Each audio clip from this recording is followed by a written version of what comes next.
আমরা আজ এসেছি সদরকান্তি সরকার, গবেষক, চিত্রশিল্পী, অনেক পদবী আছে, আমরা এদিকে যাচ্ছি না।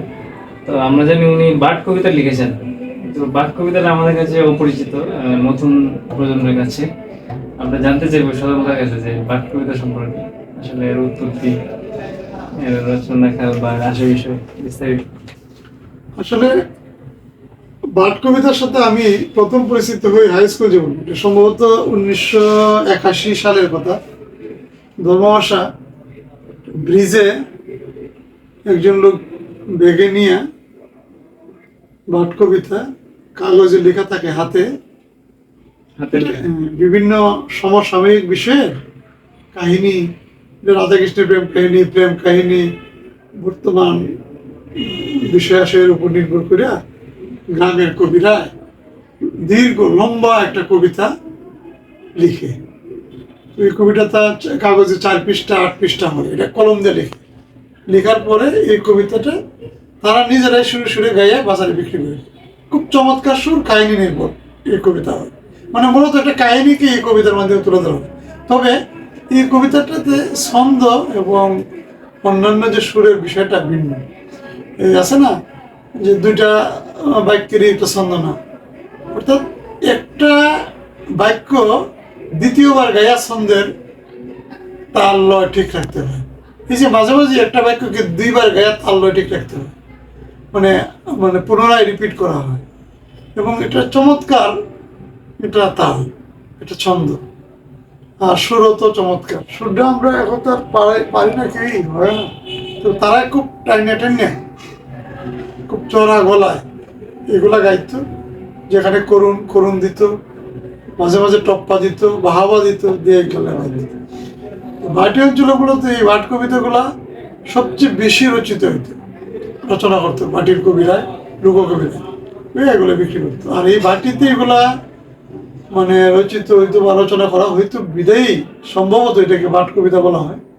এই ভাট কবিতাগুলো আমি তখন একটা কিনছিলাম, এই কবিতাটার নাম ছিল আসিয়ার প্রেম কাহিনী। আর সর্বশেষে একটা ভাট কবিতা কিনছিলাম এরশাদ শিকদারের, এরশাদ শিকদার যখন হইল কাহিনী নিয়ে। তো এটা আমার দীর্ঘদিন আমার মাথায় ঘুরপাক খাইছিল। তারপরে আমি একটা ভাট কবিতা লিখতে চেষ্টা করি, এটা হাওয়া রিলেটেড, হাওয়ারের বিষয় আশয়গুলা তুলে আনা হয়েছে, এই জন্য এর নাম দিচ্ছি হাওয়ার কাহন। এই হাওয়ার কাহন ভাট কবিতা, তবে এটা এত দীর্ঘ না, 8 পৃষ্ঠার না, একটু কম হবে। যাই হোক, এই ভাট কবিতা তুমি একটু হাওয়ার কারণটা একটু আমরা দেখো সুর দিয়ে যদি গাইতে পারো, চেষ্টা করো। আচ্ছা ঠিক আছে, এটাই গাও। প্রথমে গুরুর নামটি জানি খাঁটি অন্তরে আমার, মাতা পিতার চরণ বন্দি আমি গুনাহগার। জেলা সুনামগঞ্জেতে আছে তাতে নগদাপাড়া গ্রাম, সেই গ্রামেতে বসত করি সজল আমার নাম।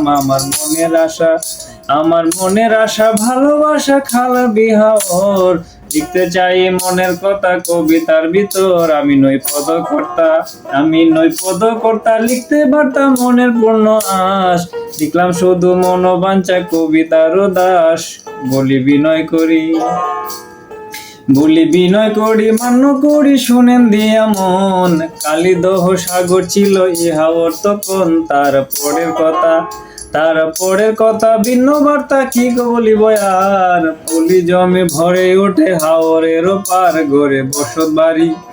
ঘরে বসত বাড়ি কেমন করে আদিবাসীগণ, পাখিয়ালের ভয়ে ছিল হাওরে তখন। খাইতো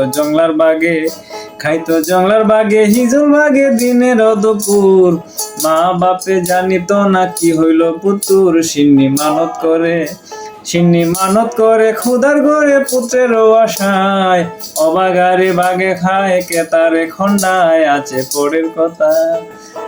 পরের কথা ভদ্র শ্রোতা শুনেন দিয়া মন, আল্লাহ জাল্লার বসতি করি গো বর্ণন। জাল্লায়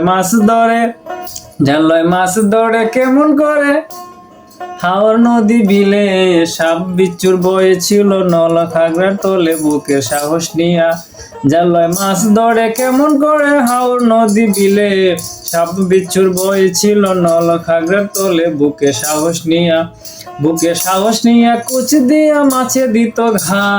বড় মাছ ছোট লাগলে তারা খাইতো না, খাইতো মাছের বেড়ি রান্ত বেড়ি বাজা ও রসায়। মাছের তেলে মাছ বাজি মনে যাহা চায়, খাইতো মহাশোল স্বাদে অতুল ভোজনে বিলাস। পাথর কাটা গভীর স্রোতে ডুয়ারেতে বাস, ছিল গহীন ডুয়ার জলের আধার মাছের অবসতি।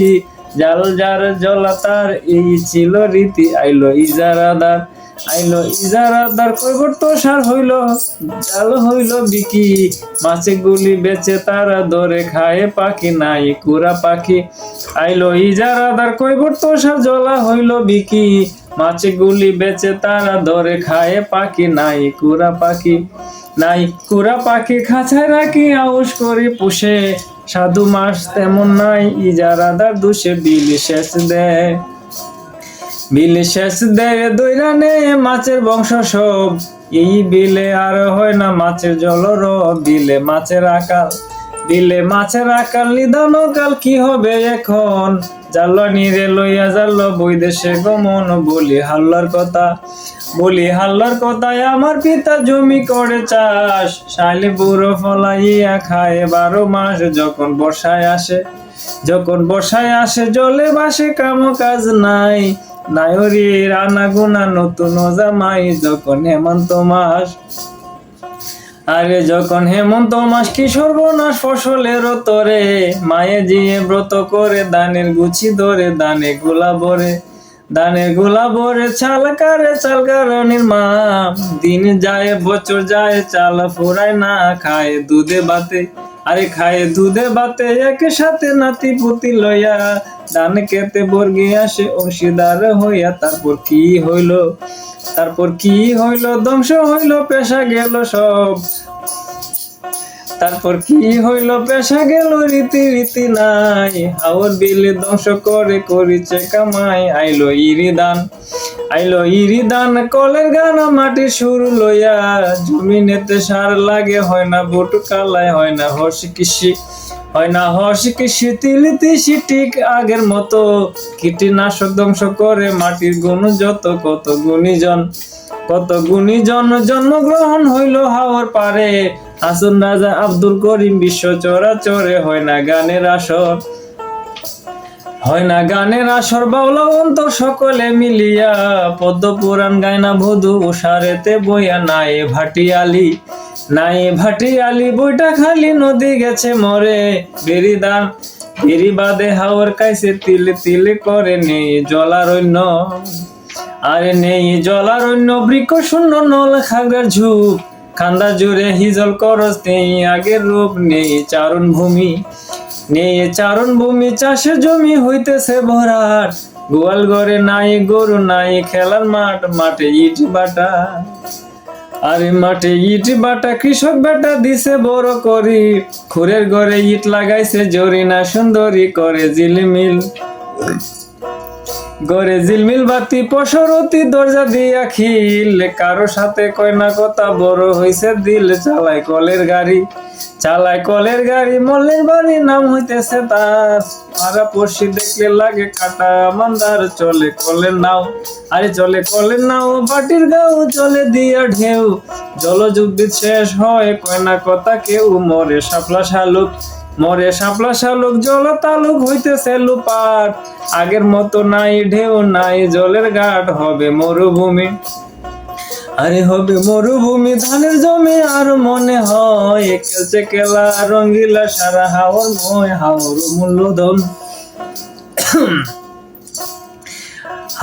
মূল্যধন মানিক কাঞ্চন জুড়ি মেলা ভার। মিঠা পানি রসের হারি নেই কোনো আর। এক কান কথা আছে বলি ভিসে বিনয় করিয়া।